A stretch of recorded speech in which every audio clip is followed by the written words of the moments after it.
Good evening. I want to welcome you to our event, Rising to Our Responsibility. The title is Moving Beyond Back to Normal in Times of Unprecedented Uncertainty. My name is Terah Venzant Chambers. I am a professor of educational leadership in the College of Education at Michigan State. I am also the Associate Dean for Diversity, Equity, and Inclusion. I'll have the pleasure of serving as your moderator tonight, and I'll be guiding our conversation with a few of my esteemed MSU colleagues.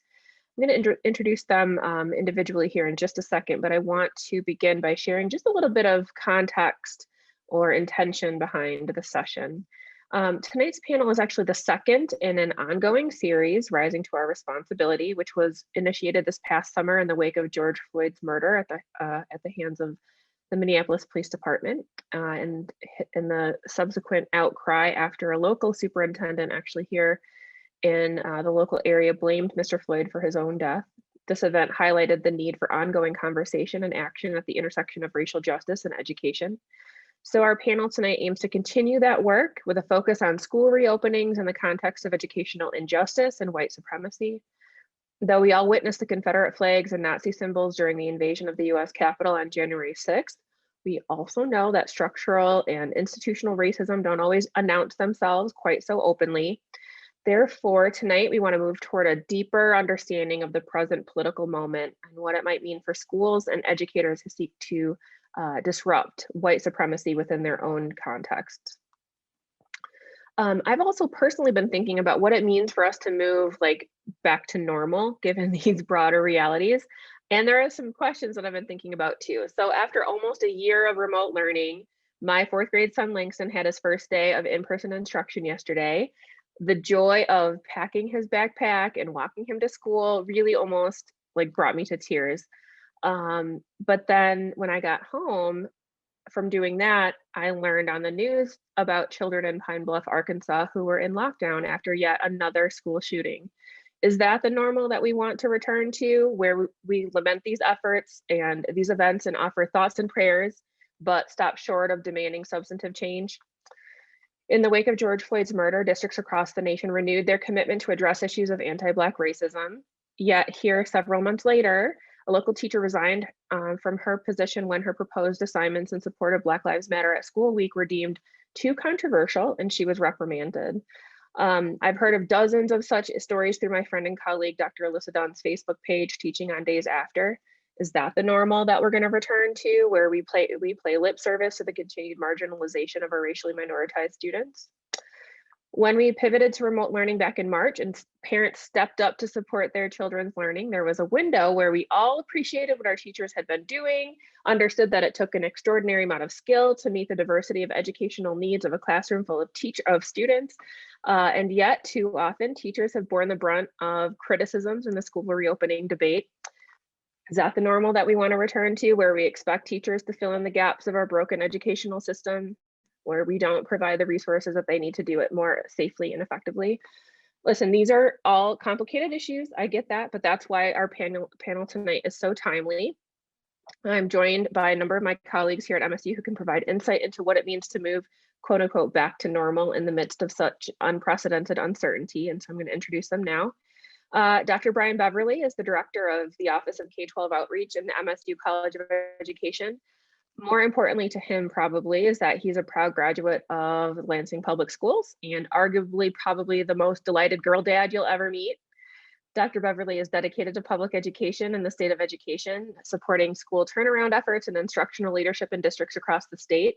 He is also a former member of the Lansing Board of Education. Some of you know that I serve on the East Lansing School Board, and so I've appreciated his thoughts as a veteran board member and his deep knowledge about the history of education in Michigan. So welcome, Dr. Beverly. I appreciate you for joining us tonight. Thanks for having me. Of course. Dr. Jane Lowe is an assistant professor of teacher education here at MSU. Her research focuses on civic education broadly. Specifically, she's interested in the political engagement of youth, social studies curriculum development, and the inequalities that exist within traditional civic education. She's also a proud former teacher, and I know that this is an important aspect of her identity as a professor. Dr. Terrance Burgess is an assistant professor of science education in the Department of Teacher Education. Broadly, his research focuses on how increasing equitable science learning opportunities for elementary youth of color influences their multiple identities within the urban school setting. Both Drs. Lowe and Burgess are new to the MSU community. In fact, I'm not sure either of them have officially even set foot on campus, but nonetheless, they are already making an impact on our community, and I'm so excited that they were willing to join us on this panel. Thank you to you both for making time for us tonight. And then finally, certainly not least, Dr. Kristine Bowman is Associate Dean for Academic and Student Affairs in the College of Education. She's also a professor of law and education policy. As Associate Dean, she's responsible for overseeing matters of curriculum, advising, accreditation for undergraduate and graduate students. However, I know that her scholarly identity is never too far out of mind for her. Dr. Bowman is a leading education law scholar with expertise in racial and ethnic equity and governance in the K-12 context and free speech in both K-12 and higher education. Prior to teaching, Bowman practiced law in Chicago, where she frequently represented school districts. I know that her perspectives here around free speech will be particularly valuable to our conversation, and I thank her again for agreeing to participate on this panel. So a couple of housekeeping items. I'll just talk briefly about how our time together will be spent. I have 2 questions that I'll pose to all of our panelists, and then I have some individual questions based on your individual areas of expertise. And then we'll open up for a broader Q&A. We were able to solicit questions in advance of this event, and we also can take some live questions. So the good thing is that we'll get a mix of those kinds of questions tonight and see where we go from there. And then just a couple of things about technology. When you entered the Zoom room, you were automatically muted, your cameras were turned off, so you can see the panelists. Don't worry if you don't see yourself. If you want to submit a question, just use the Q&A feature. We've left the chat open so that you can have some engagement with each other, but it will be hard for us as panelists to follow what's happening in the chat, but you can use that to follow what's happening and talk with each other and share your thoughts, and all of that's great. But if you want to ask a question, we ask that you use the Q&A function, not the chat, just so that we can keep things going a little bit better. And we have Jen Brown and Bree Markoff helping us to monitor the questions. Last thing is that you see there's a little live transcript on the bottom of your screen. If you click that, that will give you automatic captioning if you would like to turn that feature on. And then finally, as I mentioned, this is the second in an ongoing series of events. If you would like to receive information directly about these sessions, you can use the submit questions link on the event page for this forum. It'll take you to an option so that you can submit your email address and get on our mailing address, and that way we'll send you information directly. Okay, I think that's all of the official business that I have to get out of the way. I want to get right into the panel. And so this first question is for any of you who would like to respond. So last time we held a panel like this, the pandemic had been spreading for a few months. George Floyd had been just murdered by Minneapolis police. Since then, a lot has changed in our educational climate. What do you see as the most important developments of the last several months that will impact teachers in schools? Well, there's a lot there, there's no question. Obviously, as schools and districts are returning face-to-face or blended learning opportunities, as you said, how are we returning and what are we returning to? There have been gross inequities in terms of what remote instruction looks like, in terms of internet access, in terms of technology access, in terms of quality of remote instruction. This has only exacerbated the pre-existing inequities in the education system for Black and Brown students, for students of poverty, for students with disabilities. The pandemic and the remote instruction is, like I said, has only exacerbated those. And the way that schools have adjusted and shifted to online instruction and then are now trying to shift back to some form of face-to-face needs to identify where those needs are for all students and how to develop some strategies to support them. Not just the students though, the educators also need support. That's a great point. Any other thoughts? Yes. Excuse me.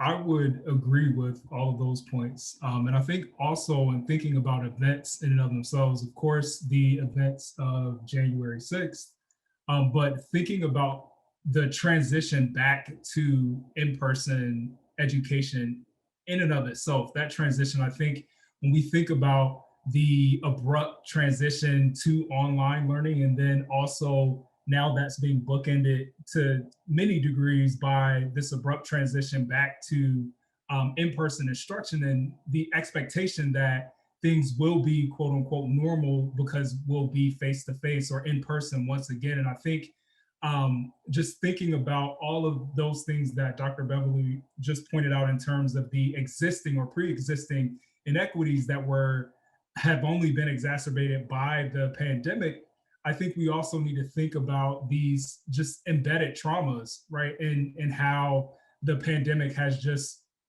highlighted what those things are. And when we move back into these spaces of being in person, thinking about how to prioritize humanizing just measures, right? And so it's not so much as about the curriculum or the day-to-day instruction as much as it's about supporting children and families and teachers, their mental health, and making that something that is normalized within these spaces, because we are in this space now of thinking about what the new normal is, but we're operating from a lens of what was. And so I think those are things that we also could be considering. Yeah, and I'm so glad that Terrance brought up the insurrection that happened on January 6th, because as a social studies person and someone who studies civic education quite deeply, I can't help but think about those types of events as things that are going to be on the forefront of people's minds. But even within the last hour, there was breaking news that there's now intelligence reports of militia storming the Capitol tomorrow. And like we're talking about in current event. And so the House has now suspended a planned session tomorrow because they didn't, these militias were talking about going in and targeting specific lawmakers. These are real things that, students are seeing on the news and they're hearing about. And yes, as these transitions are happening, I can't help but think about, the ways in which we have to talk about politics in the classroom, right, in schools, and how do we handle that? Because I think to Terrance's point, we have a perception of what normal looks like in school. And oftentimes for teachers, that's avoiding some of these hot topics or issues that they see might be divisive or something, and skirting those. And especially when there's all this talk about learning loss, right? Which, we can get into, and what does that even mean? As if children didn't learn when they were not in school and in front getting these like rote curriculum. And so what does that even look like?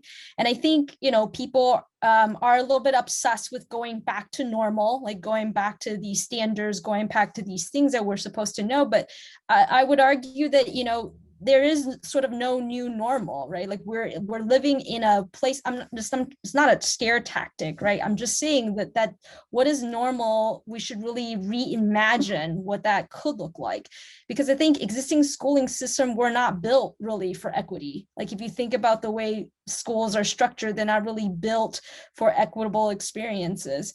And so if we want things to be more equity centered, things to be more justice oriented, then we have to really think about what does that look like? How do we create more humanizing experiences in schools? How do we stop avoiding kind of the tough conversations? How do we help students connect their lived experiences with sort of an interdisciplinary world of looking at learning and teaching?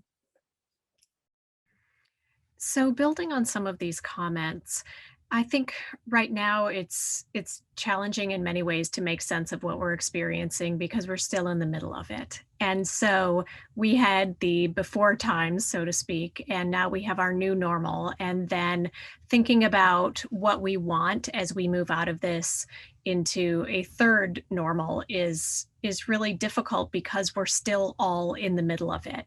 And yet coming back to some of our core values and thinking about things like equitable education and how we can take advantage of this moment to try and move some of those things forward. Not only the classroom level interventions and supports that some of my colleagues were just talking about, but also thinking about things like equitable funding for schools, which is something that, at least in Michigan, we haven't yet seen, and thinking about that as part of the issues that are involved in this transition and also in this next phase. I will offer one point though, that not everything is doom and gloom. I think that there are aspects of the pandemic, aspects of political uprising and racial injustice that will turn into lessons learned from this era. This heightened sense of awareness of what whole child supports look like. These intersections between education and housing, education and access to food, education and access to technology, right? That there are these and health, right? This new focus on health in general, I'm hopeful will spur some sustained attention to what all children need to succeed. Absolutely.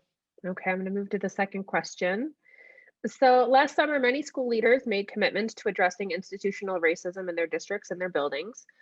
What does anti-racist progress look like in our contexts? And what more can districts and schools be doing right now?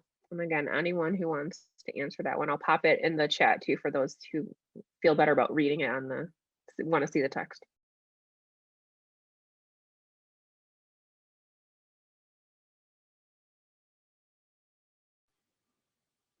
I went first last time. Someone else offer someone else an opportunity.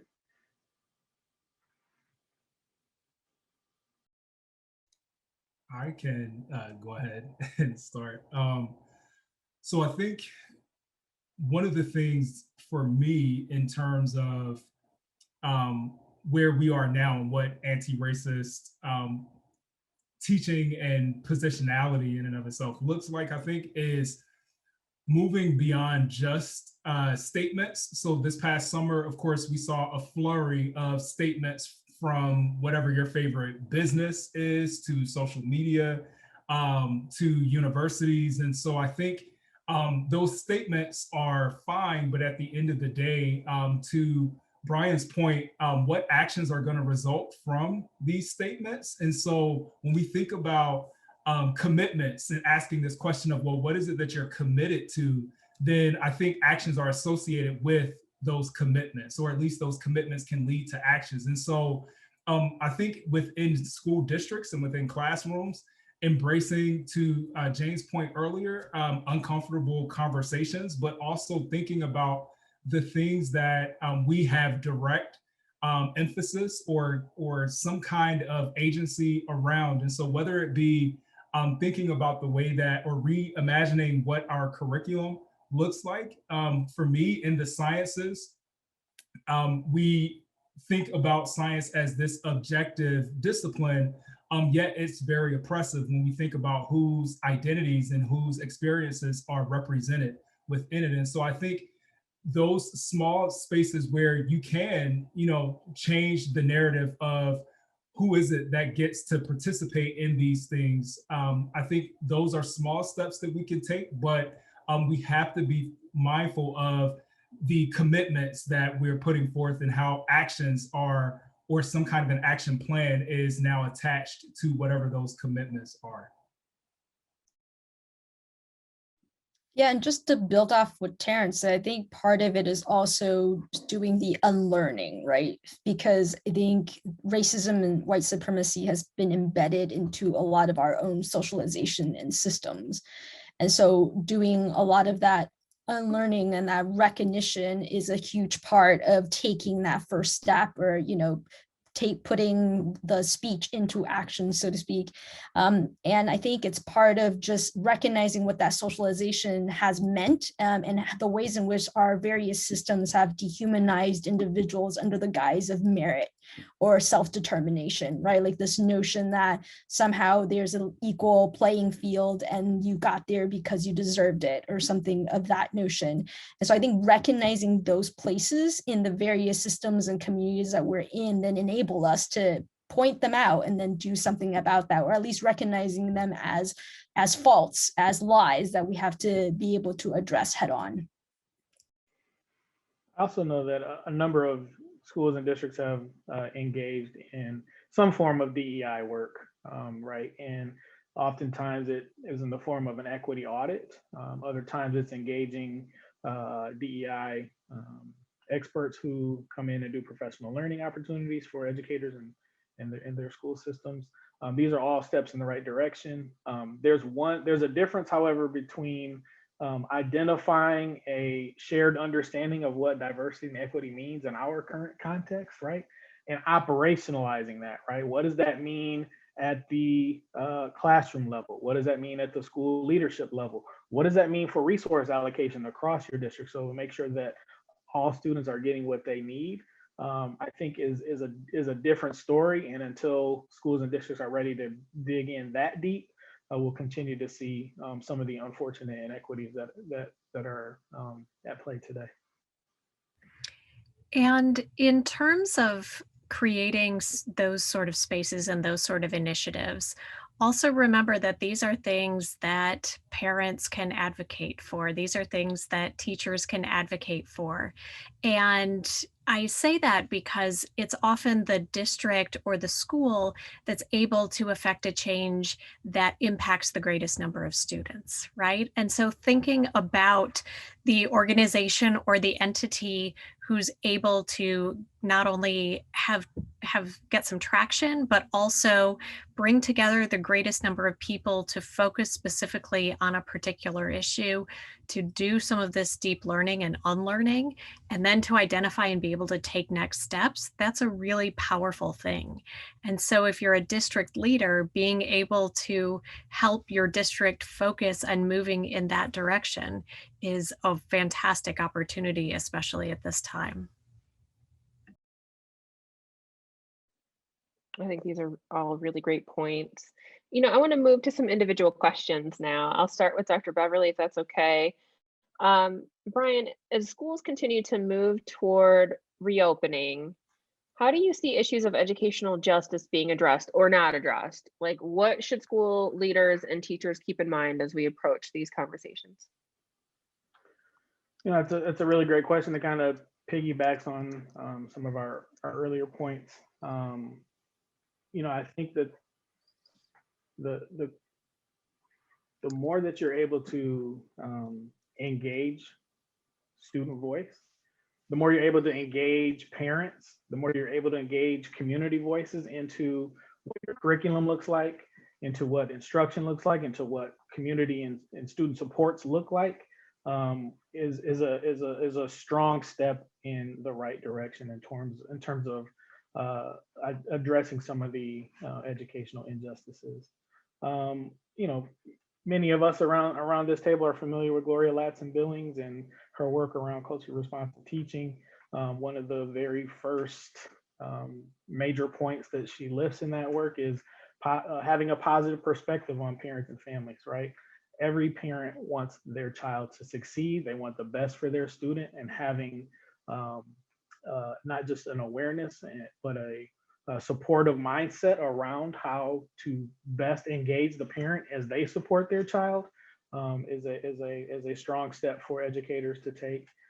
Communicating with high expectations, expecting that all of your students can achieve to their highest level, and then finding what their interests are and how to activate their desires to succeed. Learning within the context of culture, I think is another key point. Bringing in a student's, bringing student culture into the classroom, into the school, so that they see themselves in the curriculum, they see themselves in lesson plans, that they see themselves and their localized environment as something that should be valued, as something that should be studied, as something that should be learned from, will help them engage in other pieces of the curriculum that might not be as connected to their localized environment. And I think that as some of us have hit on, there's a giant need to reshape curriculum as a whole, that doesn't continue to build on some of the mistakes pre-COVID, right? And that allows for students to be aspirational, and think about what could be. And as a teacher in a classroom, a school leader in a school, being the guide on the side to facilitate students' learning. Students have had more time than ever to drive their own learning during this pandemic. How can we harness that when we go back to face-to-face and in-person instruction, so that students are then also empowered and given some agency around their own success? Thank you, Dr. Beverly. I think I'm in part reassured by your response that, these are unprecedented times, but the resources and the knowledge that we had before are really applicable to what we're experiencing. Even more so, maybe, is the point, right? It's more important. All right, I appreciate that. Okay, I'm gonna go just in the order of that I introduced you all with these questions. So the next question is for Dr. Lowe. Let me pop this in the chat too for you. But really looking at responsibilities that teachers have right now, Dr. Lowe, what can teachers be thinking about or focusing on to help their students understand this difficult political moment? Yeah, thanks, Terah. It's such a great question. And I'm so glad that Bryan brought up culturally responsive teaching, because I think, that goes hand in hand when we talk about teacher responsibility. I think, especially in this moment, social emotional learning is so paramount for students, right? Not just in this political moment, but also in this transition time of changes that are happening. And so I think, for teachers, the responsibilities are large, and they are everywhere. And I like to tell my own students, right, it's really important to remember that if we as teachers don't help students unpack the challenging things that they're seeing, somebody else will. They're going to get it from somewhere. They're going to talk about it with their own friends. They're going to get misinformation or all sorts of things that can come up. And it's a lot better that as a trusted adult in their lives, of someone who can help them unpack these things, as they're going through this and experiencing things. It's so important. And I think all teachers have a responsibility to do that, right? And it's connected to what they're experiencing. These are their lived experiences. They understand.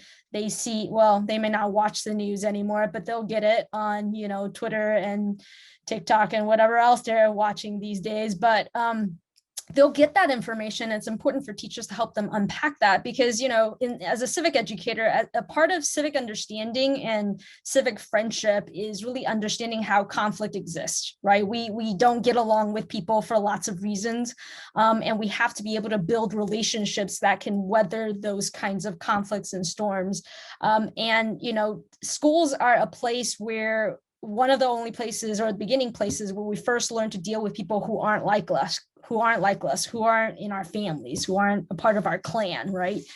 Who might have ways of seeing the world that we just don't understand. And so it's so important for teachers to help students unpack those feelings and challenges and the conflicts that arise when people disagree with things.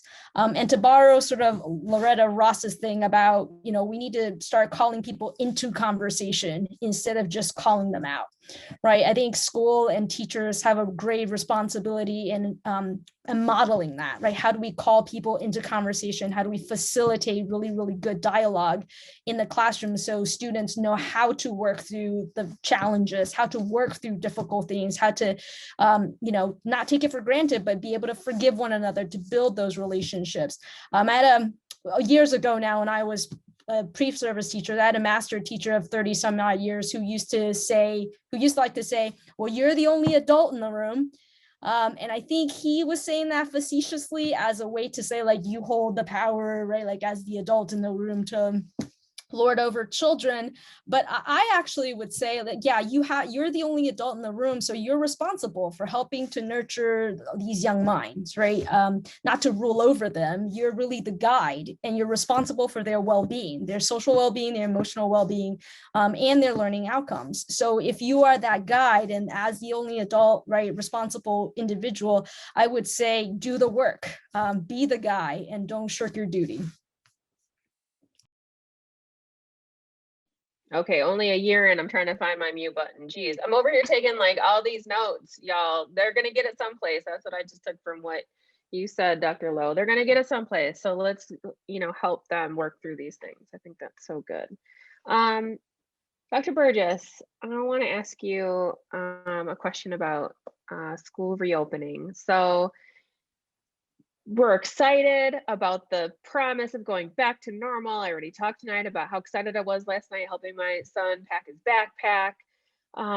But from the perspective of Black and Brown students, normal was never equitable. It was never just for many of us. So how can schools and teachers take advantage of this moment of transition and really ensure that we just don't go back to normal, particularly for these racially minoritized students?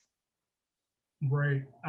So thank you for that question. And many of my thoughts build directly off of the points that Bryan brought up in his comments. But I think if we think about the silver lining of the pandemic and being in this virtual space, I think it has raised a lot of questions, right? And one of the questions centers around like, what's the purpose of schooling? Right? What's the purpose of kind of especially or when we initially transitioned to online instruction, our sense of whatever was normal has been upended, right? And so where school may have been a place where we expect to go and learn all of these things or do all of these things, now that culture has been shifted where those things have taken place in your living room or in your dining room or wherever. And so I think one of the things that we can think about as a positive from this entire experience has been, to many of the points that Bryan brought up earlier, we have a prime opportunity to think about, sorry, my watch is picking up my voice, but we have a prime opportunity to think about the role or think about bringing the community or centering the community within our schools and within our practices, and thinking about the fact that our communities have been our classrooms forever, particularly within this past year where the expectation has been that your learning occurs on your own time or at home. And so I think that's one thing, is just thinking about the fact that now we have these questions around purpose, and that purpose has now shifted, where if we think about the role that schools have played for some individuals in terms of being sources of food, right, or sources of access to technology, we have to have conversations around what those things look like, because I think prior to or during this shift to online instruction, one of the underlying assumptions was just that those things would resolve themselves, or that everyone would at least have some of these things and would be able to make do. And we see that those things haven't necessarily or haven't been the case. I think additionally, we have just the space where we can think more deeply about the curriculum.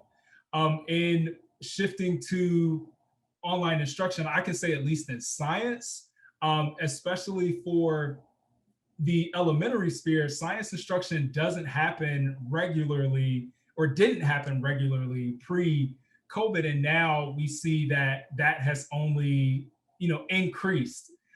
Yet we are in the middle of a pandemic, which requires some kind of scientific understanding. We go back and think about the wearing masks versus not wearing masks, or social distancing versus not, or even getting vaccines, right? Like, these things require some level of understanding where we can go into these classroom spaces or go into spaces and have conversations and unpack the things that we have regular access to through the media or whatever it is that we have at our fingertips. And so I think we have a real prime opportunity to think deeply about the curriculum and how we as teachers or as educators have perhaps implicated or centered our own identities in these spaces when if we have to ask a question of, can, let's say, this lesson be taught without anyone here, then what's the purpose of whatever it is that we're teaching or doing? If no one needs to be here to hear this or to engage in this, then we are doing something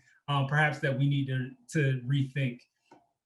And so I think the last thing for me is thinking about rather than, all of the rhetoric, and Jane talked about this at the very beginning, but the emerging conversations around justifying, for me, again, in thinking about science instruction, the justification for not privileging science instruction has been this narrative around learning loss, right? And well, we have to focus on mathematics and ELA instruction. And that, of course, is because of statewide or just assessments in and of themselves.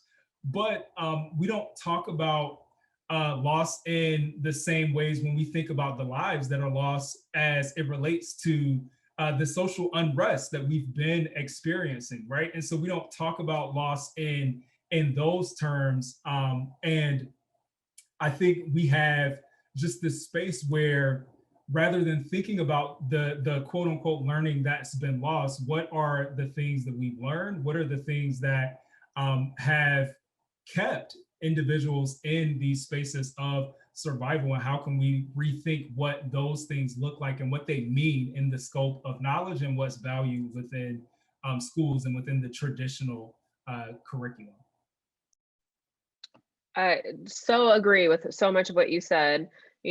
Just to hear this counter narrative from students who are saying like, no, I'm good learning at school. Like this actually has been empowering and soul affirming for me to be in a space of safety and support and love in my home. Like that was, something maybe we didn't think about. So I appreciate your framing around the idea of what is our purpose here? Like, what are we doing? So, okay, I'm not a panelist. I am the moderator. Let me get back to my job.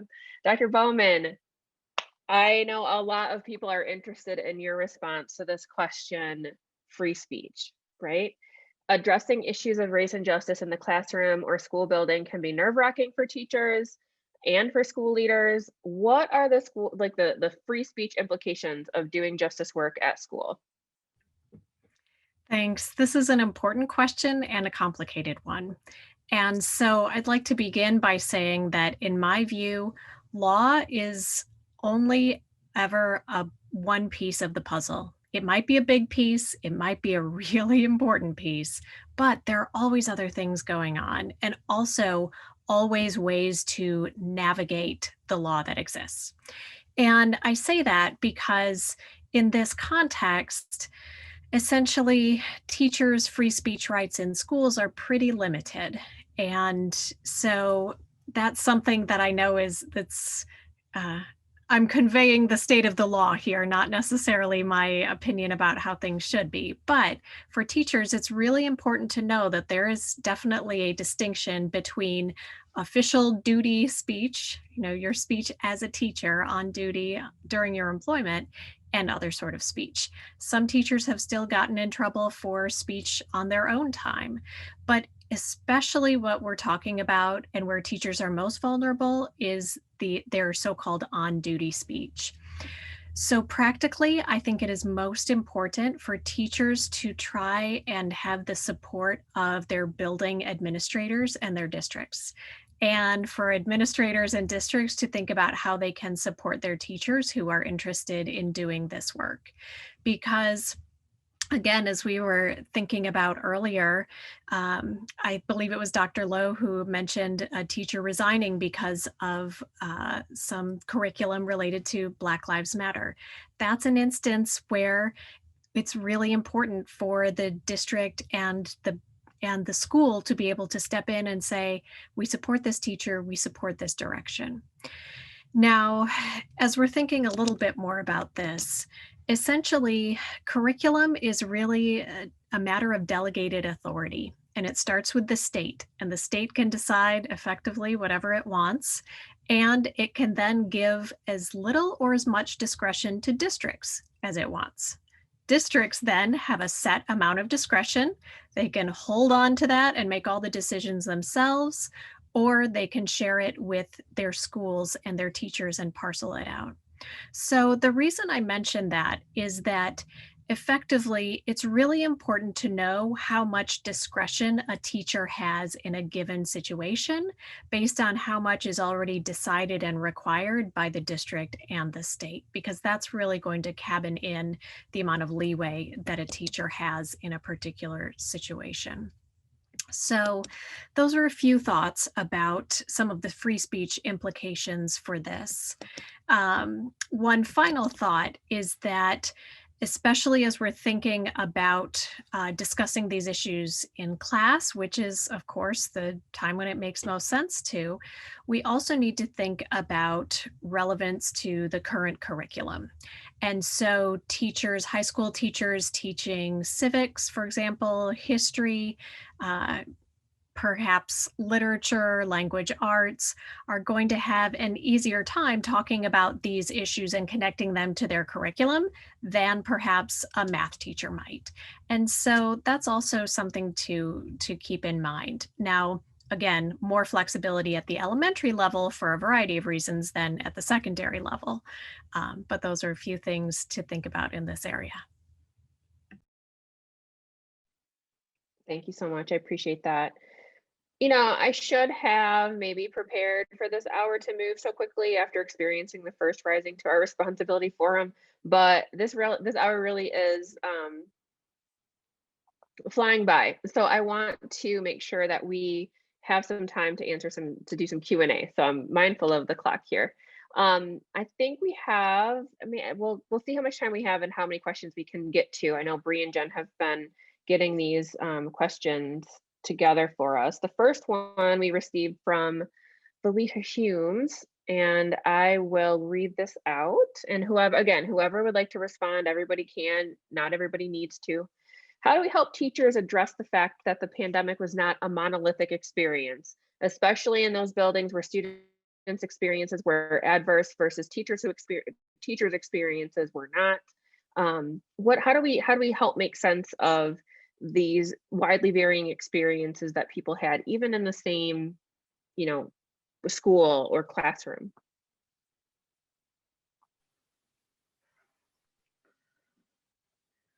I think this goes back to the emphasis on student voice and hearing from students about what the impact of the pandemic was on their learning, not just in terms of the nuts and bolts of did you have a computer or did you have strong enough internet access or was your Wi-Fi signal quality? I mean, beyond that, like what did it feel like?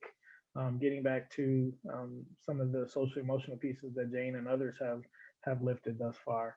What did the pandemic feel like? What was it like learning in this environment? What are you taking from that experience back to the classroom? Like, what are you putting in your backpack with you? As you talked about Langston walking to school today, he put some things in his backpack that he needed, but he also had some other things in his backpack that he didn't have last March when he went to school, right? And as a part of that, how are we supporting teachers in engaging in these additional social and emotional needs, right? How can we continue to provide them with the professional learning supports to engage these students? How are we also equipping schools with the necessary resources, school counselors, psychologists, and the like, social workers and such, to offer additional resources for students in the classrooms when they come back? Yeah, and I just want to point out that, the pandemic might be one example, right? But we should be thinking about this all the time. I think sometimes teachers take for granted that students have a monolithic experience generally and make all sorts of assumptions. And I think this is just a great reminder that we have individual experiences and those things need to be taken into account when we are, talking to how we speak about issues with students. And to build on that even a bit more, I think it's important not only to ask our students about their own experiences, but also to deeply, deeply listen and really hear those. And then also think about to what extent it's possible or appropriate to synthesize and reframe that for the class or for the larger school community as well, to try and really help that conversation and that processing move forward on multiple levels. Yeah, that's good. Anyone else want to jump in on this one? Otherwise, I think we might have time for one more question. And I'm going to apologize already, y'all, because we're not going to get all the questions. I know that there are some that have come in. We're not going to get to them all, and I'm sorry, but that just means you'll have to tune in next time for our next installment of Rising to Our Responsibility. So this question comes from Tyler. He says, thanks for the amazing perspective so far. What might successful new normal students look like? What might we emphasize? What do we overvalue now? Such a good question.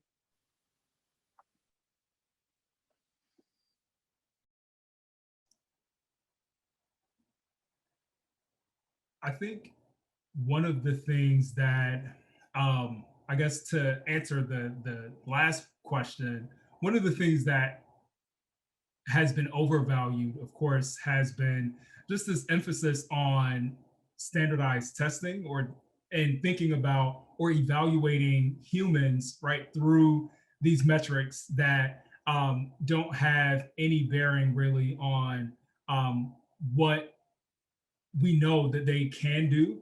And when we think about what that looks like here at the university level, right? Like conversations around GREs or SAT scores, and the pandemic has forced us to have to disregard those things, right? And so the world didn't stop because of the fact that we disregarded those things. And so I think when we think about the emphasis, that emphasis on test scores, and there was a question, or at least I saw part of the question that popped up around power structures.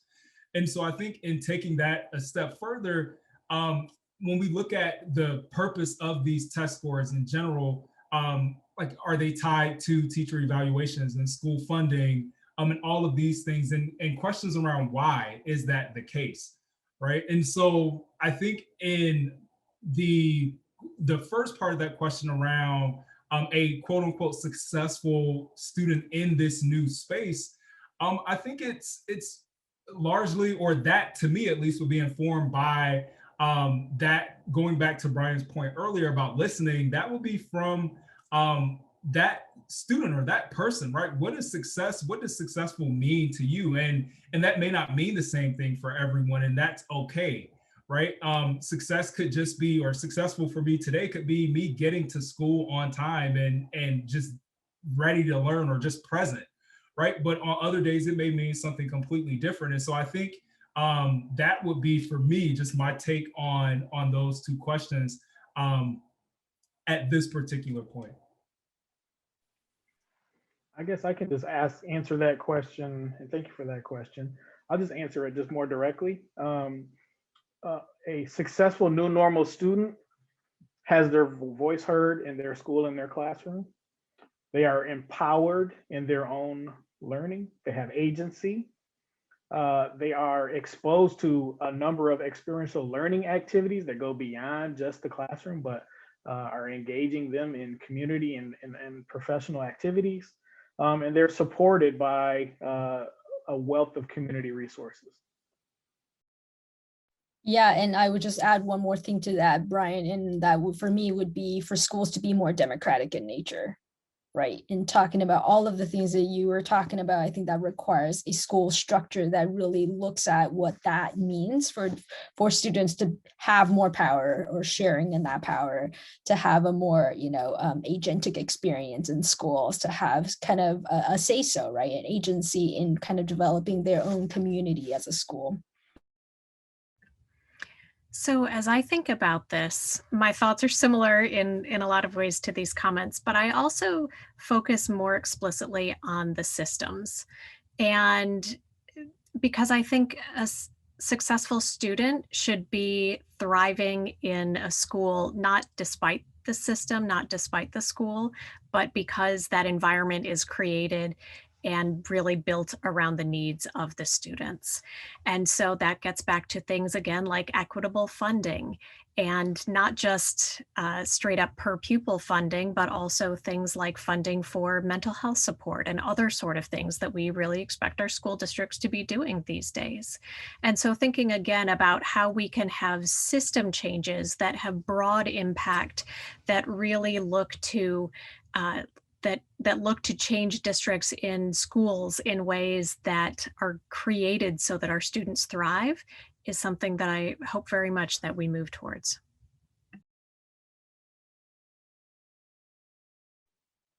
Thank you so much, you all. I want to move because I'm mindful of our time and our limited minutes together left. But any of you want to share any brief closing thoughts as we end our time this evening? Any final words that you want to share with our community? I would just say that no matter where you are and what level you engage with students, whether that's at a district level, whether you're an administrator, a teacher, or university person, right? I just hope you take from this, the eagerness to try to imagine a new normal. Do whatever you can within your power, within your realm, to try to fight for some of the things that we've been talking about, because I think collectively it takes all of us to make a new vision of schooling happen for our students.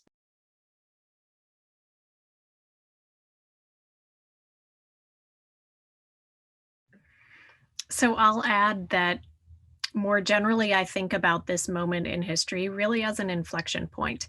And part of what that means is that there is tremendous opportunity in that moment, in this moment. And so that means that our voices can have even more impact. And so thinking about things like doing racial justice work in schools, thinking about things like centering student voices, there is, I think, a real opportunity here to have an impact in ways that there's an opportunity to have an impact even more than usual. And I hope that's something that our communities really take up.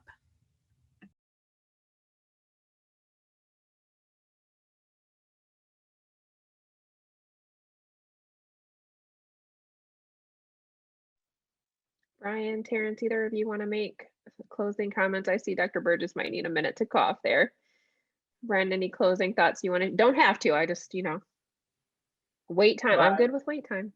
I really just appreciated Kristine's point there about windows of opportunity. I think that there's been more attention to teaching and learning than probably there has been over the last 20 years, probably, as it relates to the system as a whole, as it relates to what it means for your own student at home.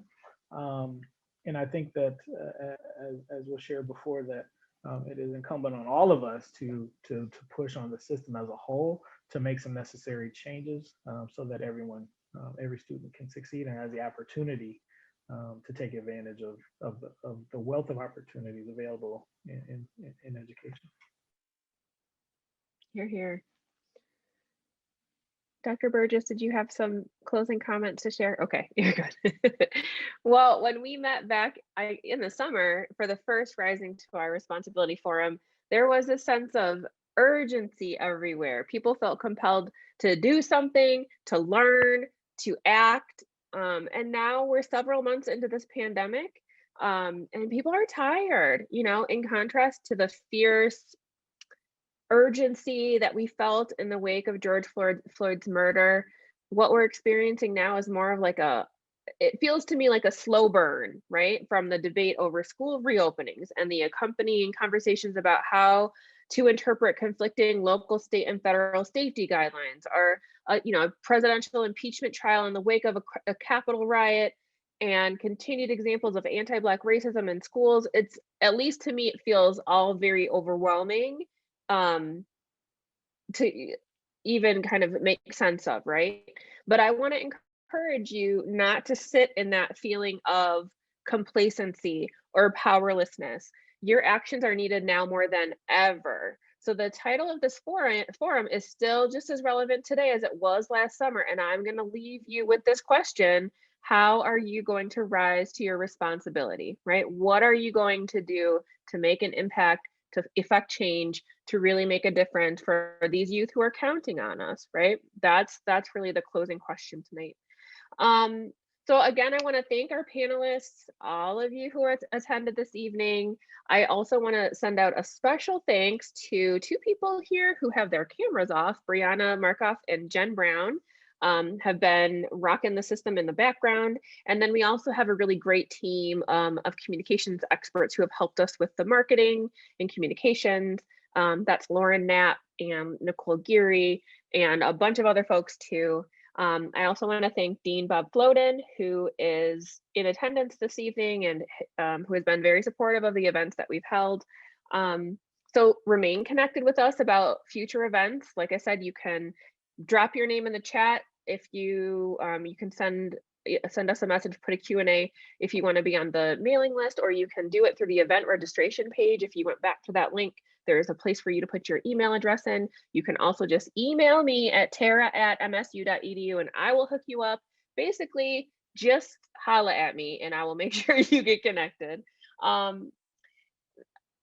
think those are all of my, Bree will tell me if I'm missing anything, but I think those are all of my closing comments. I appreciate all of the folks who are sending love and appreciation over in the chat. Again, thank you all for making time in your busy schedules tonight to have this conversation. We appreciate you.